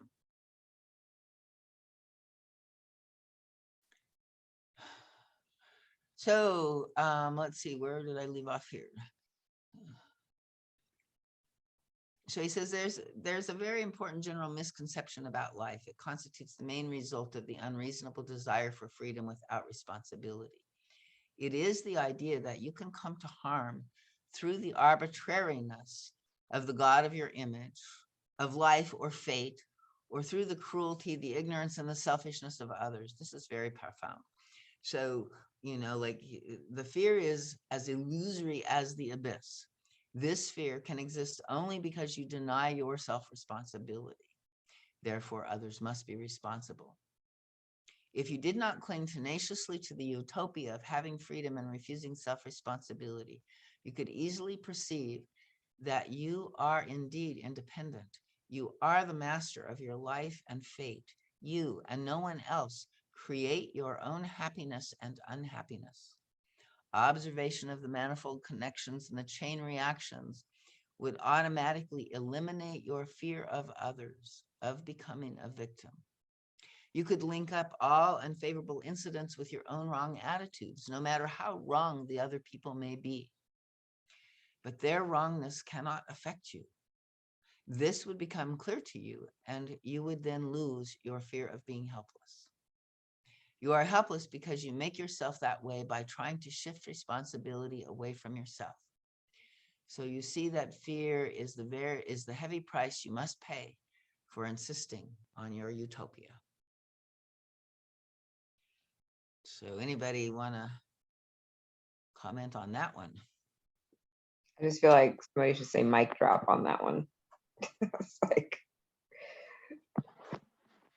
I think it's summarizing what we've been, formulating as we've been going into this lecture, basically. But that was a great summary, like of this, he's saying that no harm can come to us, that is not of our own self-creation. Yeah, I think it'd be a good idea to sort of like define. I've come up with a definition for free will, and my definition of free will is that God will never stop you from having a thought and taking an action towards that thought. That is your free will. You're free to think what you want to think and act how you want to act. And you have to suffer the consequences. Then you have to suffer the cause and effect of whatever it is that you think and however it is that you act. And so it's like free will is like spiritual law number 1. You will always have free will. Spiritual law number 2, there is always going to be a cause and effect for how you think and how you act.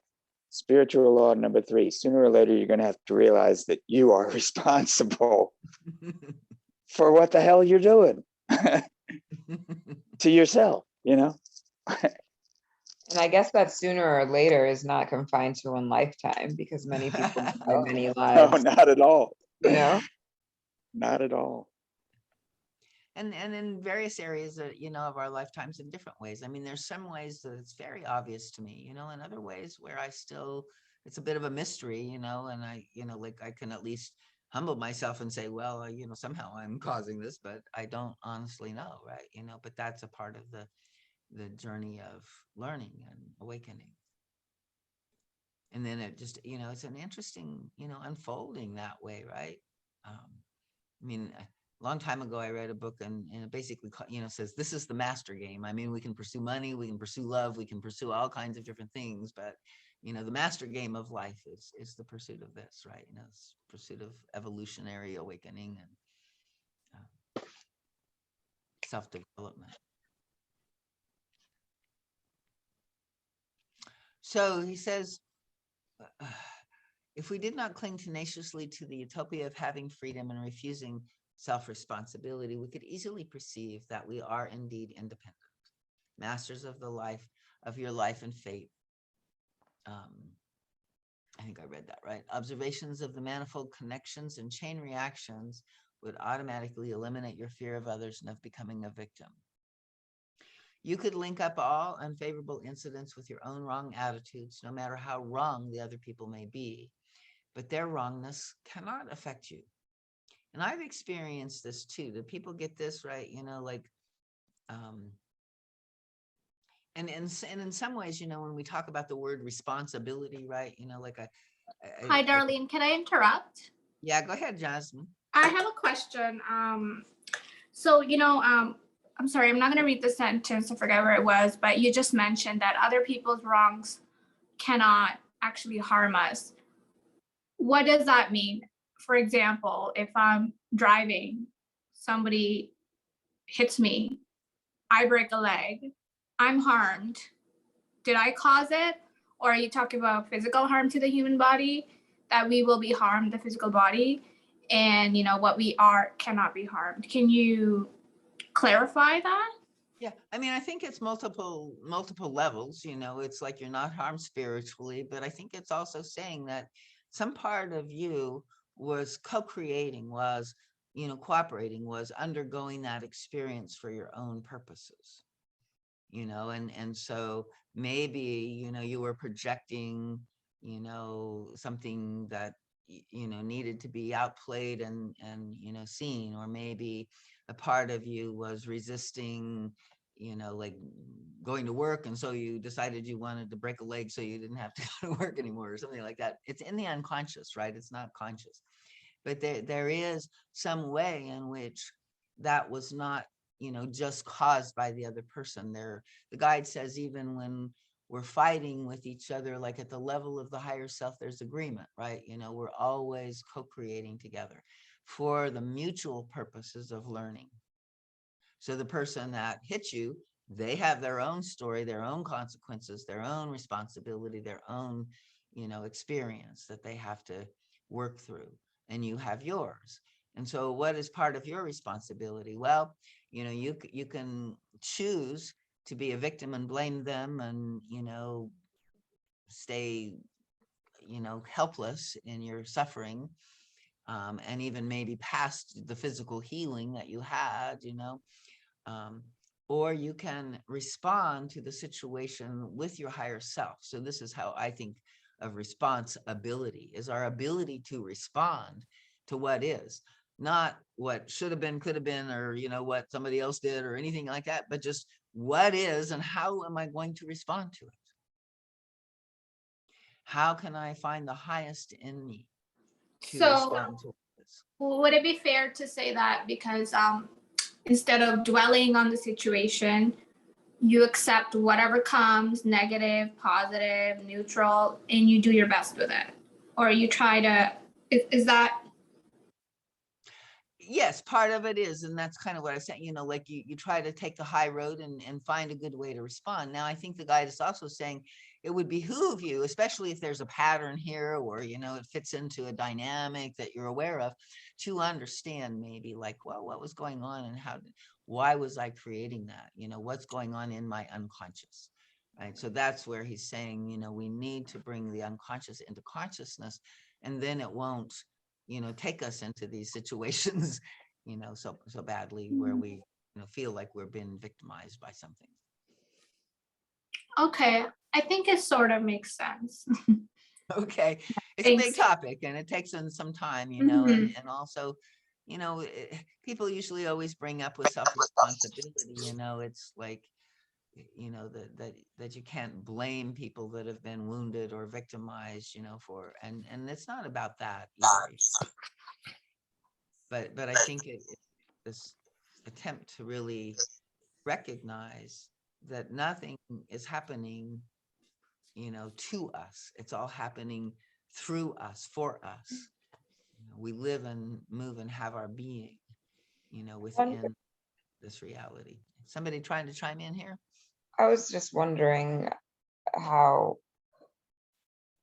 the, thought that we agree to all the things that happen in our lives before we come here plays into this, responsibility. Like, if you do resonate with the idea that there's a plan for our lives that we agree to, and then we forget when we come, I'm wondering if the guide is at all also linking it to that, because, Jasmine's question around a car accident made me, the thing that came up immediately was like, well, we have agreed to everything that transpires in the life beforehand. So I guess maybe in that sense, we also have responsibility in creating everything that has already happened before it happens after, time. I don't know. That just popped in my head. Yeah.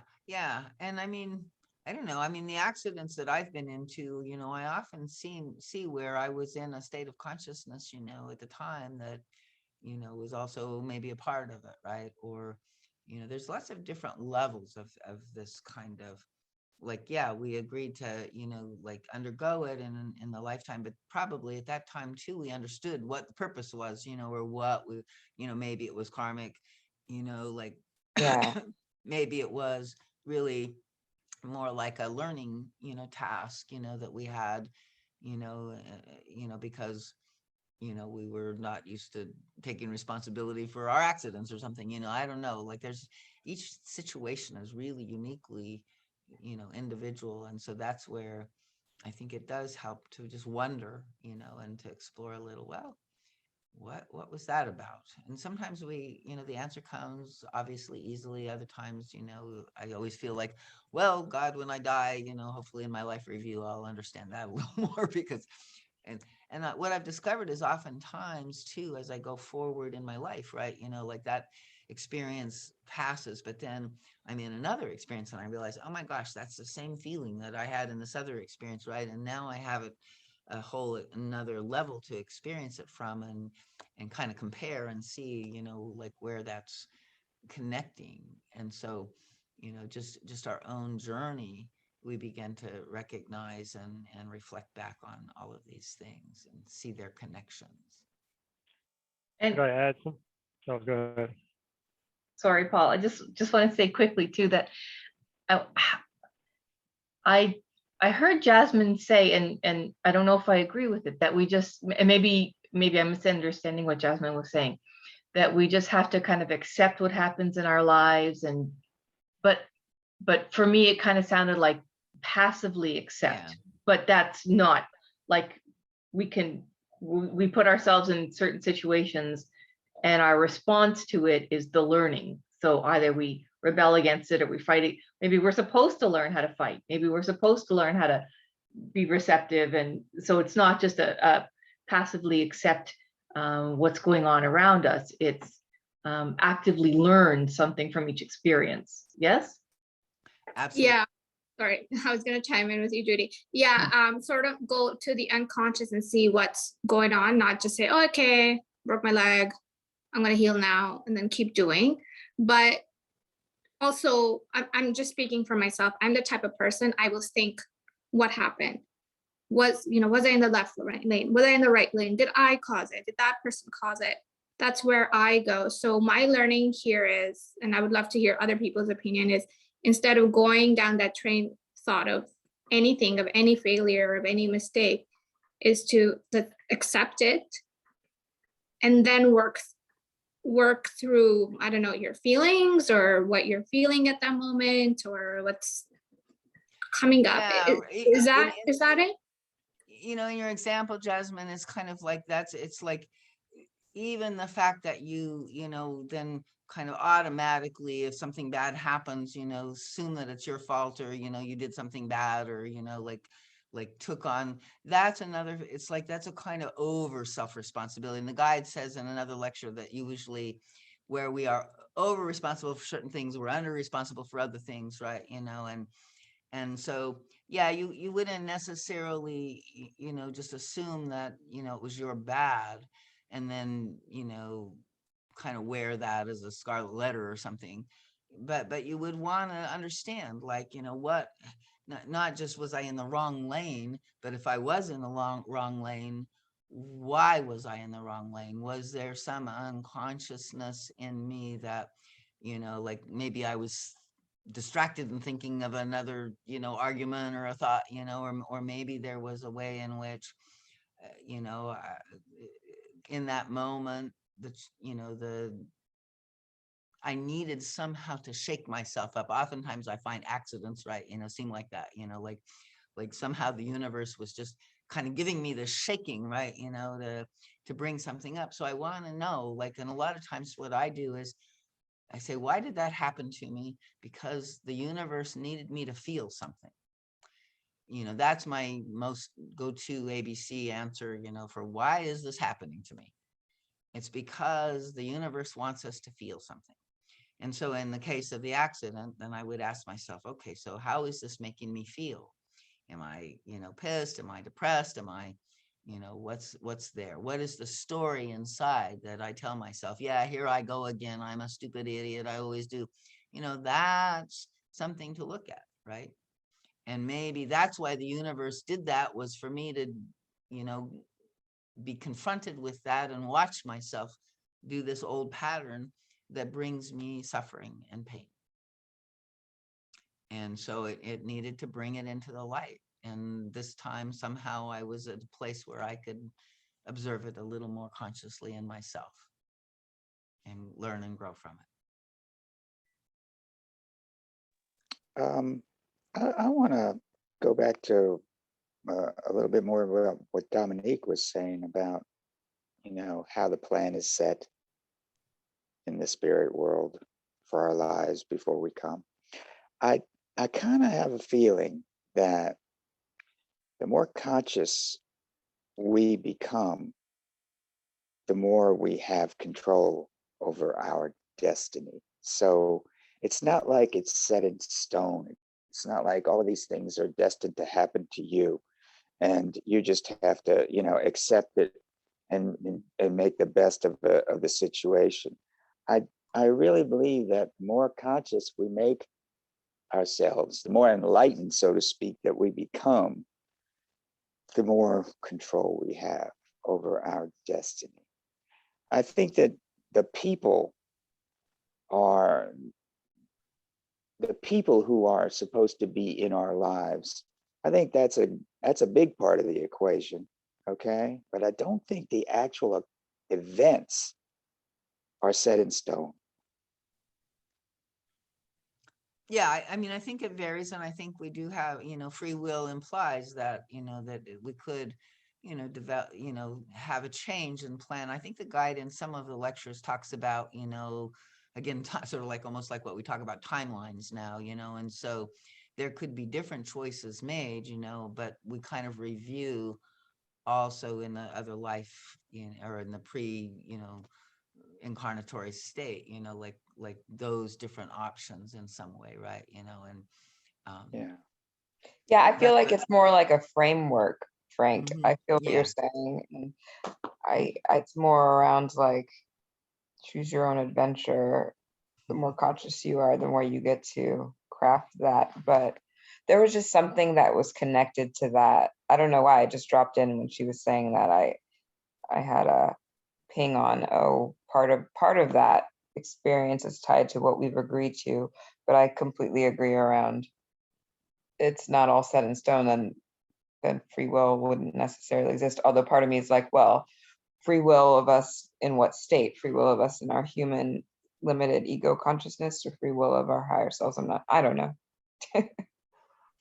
Right. And I think that the bottom line is, like what is, right. And then as we surrender to that, then it was interesting to me because I was with a retreater here this last weekend, and down on my creek, because of that storm in January, I still have massive amounts of dead fallen branches from the trees that came down and stuff. And so it's always been a little bit of an obstacle course to walk down the creek, because it's, trailless and it's along the creek. And so there's always, some deadfall and stuff. But now it's like, this amazing, like constant obstacle course everywhere you go.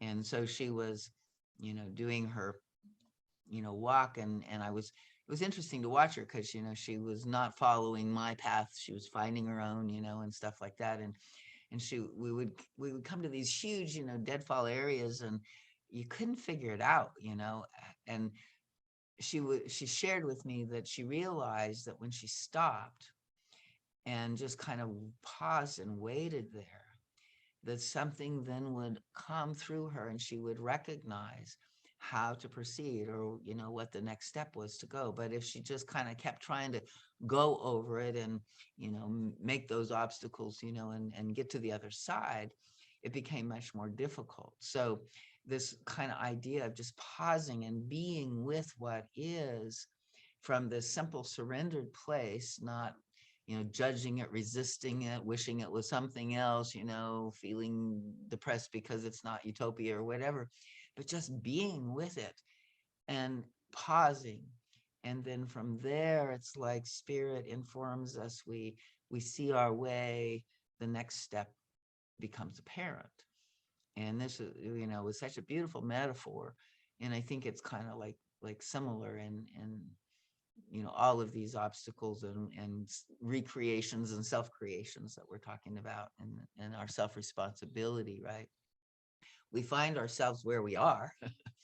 and then if we just kind of sink in, settle down, pause, be present and open, right? To me, that's a part of being responsible, because my responsibility is to seek guidance from the universe, right? As how to proceed. And so that is the way that, usually I get, the simplest and easiest process of, pathway of the journey or whatever.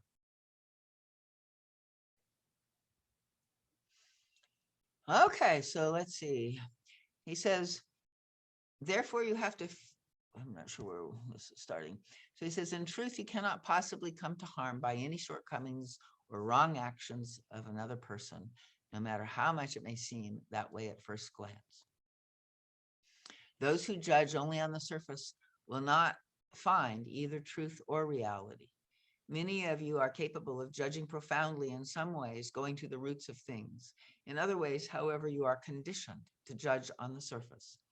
In this particular respect, many of you refuse to let go of judging on the surface because you still hope that the world of utopia can actually exist. Therefore, you have to fear other people, their judgments, their wrongdoings. In this part of your being, you like to consider yourself a victim for the very reason I stated previously. This trend in itself is a sign of refusal to accept self-responsibility. If you are truly willing and prepared to accept full self-responsibility, the vision of truth will prove to you that harm cannot come to you through others. I can foresee many questions coming up in this connection. But let me assure you, my friends, that even a mass disaster, of which there have been many in the history of humanity, will miraculously spare some and not others. This cannot be explained either by coincidence or by the act of a monstrous God of your image who arbitrarily favors a few and punishes some less fortunate creatures. The other imagined God who rewards you for being a good child and spares you a difficult fate, while another person has to be tested and go through hardships, is also a distortion, no less monstrous than the first. And I think, I don't know, I find I sometimes, feel like sort of guilty for, being in the United States, where so far, we're not suffering as much as the rest of the world, right? So, I think there's this kind of, fear that I have, like that we're really going to get clobbered when we finally do. So that's the God of my image, right? The projected God that will punish. And he says, God is in you, and that godlike part of the divine in you regulates things in such a wonderful way that all your wrong attitudes will come to the fore more strongly at some times, less strongly at other times of your life. The apparent faults and misdeeds of others will affect your own wrong attitudes and inner errors. And that you always see, right? And that's why, it's always so easy to point a finger to the other guy, right? So, it's like to remember to, recognize first our own. You cannot be affected by any wrongdoing or action of other people if you do not have within yourself something that responds to it, as one note resonates to another. Again, you certainly should not take my word for it. All who are on the path are bound to find out the truth if they really want to. Investigate sincerely the everyday occurrences, irritations, and annoyances in your life. Find out what in yourself responds or corresponds either to a similar characteristic, although perhaps on a quite different plane, or to the exactly opposite extreme of the person who has provoked you. If you truly find the corresponding note in yourself, you will automatically cease to feel victimized. Although a part of you enjoys just that, it is a doubtful joy. It weakens you and is bound to make you fearful. It enchains you utterly. By seeing the connection between your inner wrong currents and attitudes and the outer unwelcome occurrence, you will come face to face with your inadequacy. But this encounter, instead of weakening you, will make you strong and free. So very powerful there. You are so conditioned to the habit of going through life concentrating on the apparent wrong of the other person that you feel victimized by it. You put blame on everybody, left and right, and never find the corresponding note in yourself. This explains how you could be adversely affected. Even those of my friends who have learned to investigate themselves with some degree of honesty often fail to do so in the most apparent everyday incidents. It takes training to condition yourself to follow this road all the way. When you discover your own contribution, no matter how subtle, as you go through an unwelcome experience, you will cease being afraid of the world. If your fear of life and the inadequacy of others is not to some degree eliminated after such findings, you have not even scratched the surface. You may have found some contributing factor, but if it did not have the desired effect on you, you are still dealing with subterfuge. You must find what you find must increase the knowledge in you that you cannot be truly affected by others, and that you are the master of your life. Therefore, you need have no fear. In other words, your findings must make you see the truth and the importance of self-responsibility. In addition, self-responsibility will cease to be something to shy away from. If this work is done in the right way, you will not feel guilty about it. In the right approach, there is no room for guilt feelings. The very nature of a guilt feeling, which stifles your determined effort to find out more about yourself, seems to say, I cannot help it. I have to feel guilty for something I cannot help. Therefore, a guilt feeling inevitably contains an element of self-pity. Without self-pity, there would be no guilt feeling. The true and constructive way of searching within yourself must uncover many errors, many wrong conclusions, many faults and faulty attitudes. But you will encounter them without a trace of guilt or shame, right?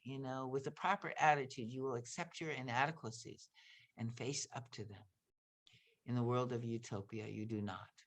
So part of that, I think, is, our healthy humility, right? Our healthy acceptance of, the imperfection of who we are, and accepting that life is here to help heal us and to teach us, and we become humble students. We don't become stars, rock stars, perfectionists, great beings in any way. We just become simple human beings that are here trying to find our way, groping, learning, growing, feeling, right? This is a good part of the reason, this ability to not, that we reject ourselves, right? And why we reject self-responsibility is because we reject ourselves when we face our self-responsibility. And so this is where, for me, I really feel like ultimately the first step of healing is this self-acceptance. But also, we can't really fully accept ourselves if we don't take self-responsibility. So there, as usual, a kind of chicken and an egg thing that we kind of just have to work both sides of and strengthen in the middle. By making independent decisions, you are bound to make mistakes. The child in you clinging to utopia believes you must never make a mistake. Making a mistake means falling into the abyss. Here again, you can test the validity of your fear by jumping in and finding yourself afloat. You then see that it is no tragedy to have made a mistake. The infant thinks you must perish if you do, therefore thinks that independent decisions for which one is responsible must not be made. It should be noted that this belief may manifest only in very hidden and subtle ways. Obviously, the illusion that you must never be inadequate leads to your rejection of self-responsibility and the continued wish to be free. The world of utopia, as well as the fearsome abyss of illusion, therefore depend upon whether or not you learn to accept your inadequacy and whether or not you learn to free yourself of the phantom conclusion that you cannot err. The guilt and fear of making mistakes is so hard to bear that you will set up all sorts of phantom thoughts and soul forms that make your life miserable. In your intellect, you may know all I say here. You may readily admit to a variety of faults without the slightest guilt or fear. In this particular respect, you have freed yourself of the abyss of illusion and the world of utopia. But there doubtless are areas where you do not feel in accord with your knowledge. With these areas, we do have to be concerned. It is quite possible that you have some faults which are infinitely graver than others, and yet you do not have this feeling of guilt or shame. You can admit them to yourselves and even discuss them with others. Here you are free. Other faults, perhaps less severe, and at times not even really faults, but mere attitudes, such as a certain shame, a kind of anxiety, or a reaction, may give you an acute feeling of shame or guilt. You cannot face it. You look away. You struggle to avoid seeing it. This means that in this respect, for one reason or another, you live in your world of utopia and therefore struggle against the abyss of illusion. Your whole life must change in many ways if you discover the truth of what I say here. It is not sufficient that you accept these words intellectually. You have to experience them in yourself. This can only be done by hard work in the proper direction and by your utter resolve to find this particular truth. On the other hand, you need not have completely dissolved the abyss in order to be liberated to a large degree. It is sufficient that you see and observe its existence, its effect on you, and that you have made some attempts in the right direction. It is sufficient to see the connection between your erroneous attitudes and outer happenings that heretofore seemed arbitrary. Once you realize how much you fear giving up utopia and all its ramifications, you have made a tremendous step towards real freedom and true independence. This will free you of your basic fear of life. It will release heretofore wasted forces for constructive purposes, and it will bring forth in you a creativity you never dreamed possible. Once you realize what I say here, once it is your own and not superimposed knowledge, you will go through life with a completely new attitude as a free being without fear. You will know with a deep conviction that no word and no teaching can ever give you anything better than your own realization that nothing can come your way that is not self-produced. You do not have to be ashamed of it. You can make the outpicturing of it and the unfortunate circumstances you may have to go through as a consequence a very constructive and productive medicine for yourself. This will serve to liberate you rather than enslave you. You will realize that you have nothing to be afraid of. You are not the victim of others. You do not have to fight to make others perfect, because you now know that their imperfection cannot harm you. Some of you may think it strange indeed that this basic spiritual truth has been so obscured throughout the ages. But there is a good reason for that, my friends. Humanity in its development is required to reach a certain basic spiritual understanding before it can use this knowledge in the right way. For misunderstood, such knowledge could indeed be harmful. If a man's lower nature remains dominant, he might say, I can kill and plunder and be as selfish as I want. My wrong actions cannot harm anyone else. And of course, that is not true, not in the sense I mean. I realize, my friends, this seems like an utter contradiction. I say here, on the one hand, that the wrongdoings of another person cannot harm you. I say, on the other hand, that if you go ahead following your lowest instincts, that is harmful to others. Both are true, my friends, but both can be untrue if you understand them in the wrong sense. It is extremely difficult for me to explain how these apparent paradoxes still hold true. However, I will attempt at a future occasion to make this clear if you still need clarification. But I believe any of you who take this particular approach on your path and experience the truth of my words personally will know that both are true and that these two statements do not contradict each other. So can you kind of feel that? And if nothing else, it's like certainly our own bad actions will affect us, right? But I think it's also true, that we affect others, but others also have their own self-responsibility in it.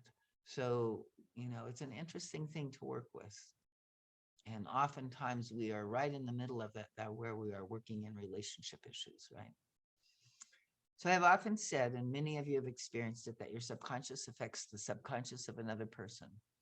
This is so true and so apparent that all you have to do is open your eyes to have it constantly confirmed in your life. You know that the human personality consists of various levels or expressed in a different way of various subtle bodies. The level on which you give out will affect that particular level of the other person. What comes out of your true being, your real self, will affect the real self of the other person.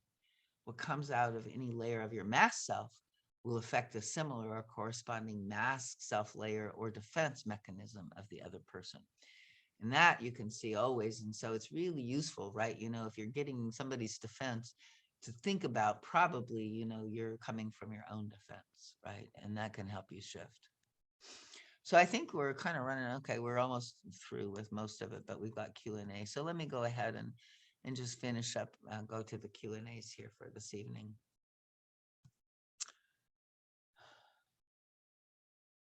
So he says, I'll give you some random examples you may have experienced. When you are shy and reticent, it creates in the other person a similar effect, although he or she may express it in an entirely different manner.